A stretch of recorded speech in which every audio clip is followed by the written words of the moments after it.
Theoretical physicists from Trinity College Dublin have found a deep link between one of the most striking features of quantum mechanics, quantum entanglement, and thermalization, which is the process in which something comes into thermal equilibrium with its surroundings.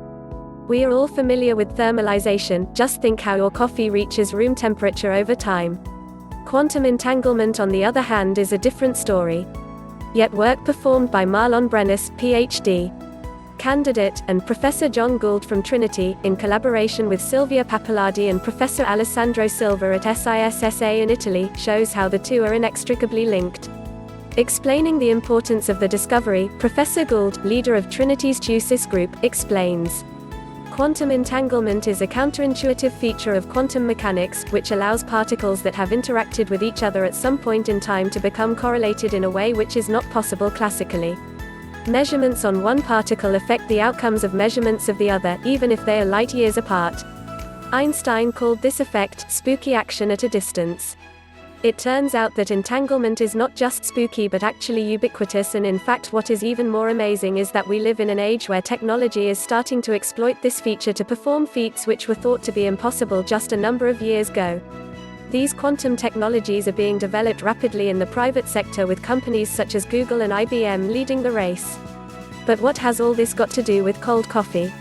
Professor Gould elaborates, when you prepare a cup of coffee and leave it for a while, it will cool down until it reaches the temperature of its surroundings.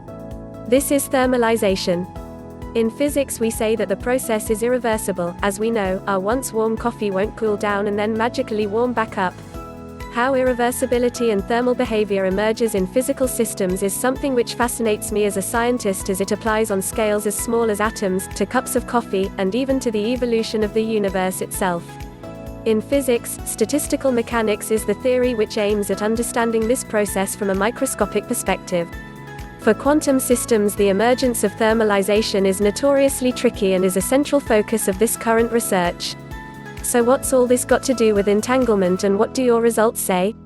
In statistical mechanics there are various different ways, known as ensembles, in which you can describe how a system thermalizes, all of which are believed to be equivalent when you have a large system, roughly on scales of 10 to the power of 23 atoms.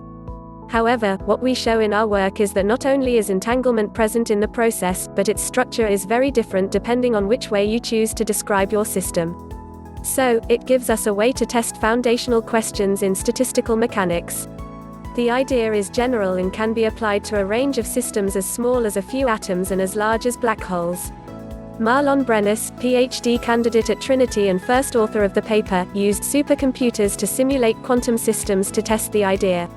Brennis, a numerical specialist, said, "The numerical simulations for this project that I performed are at the limit of what can currently be done at the level of high-performance computing. To run the code I used the National Facility, ICHEC, and the New K machine there. So, as well as being a nice fundamental result, the work helped us really push the boundaries of this type of computational approach and establish that our codes and the national architecture are performing at the cutting edge."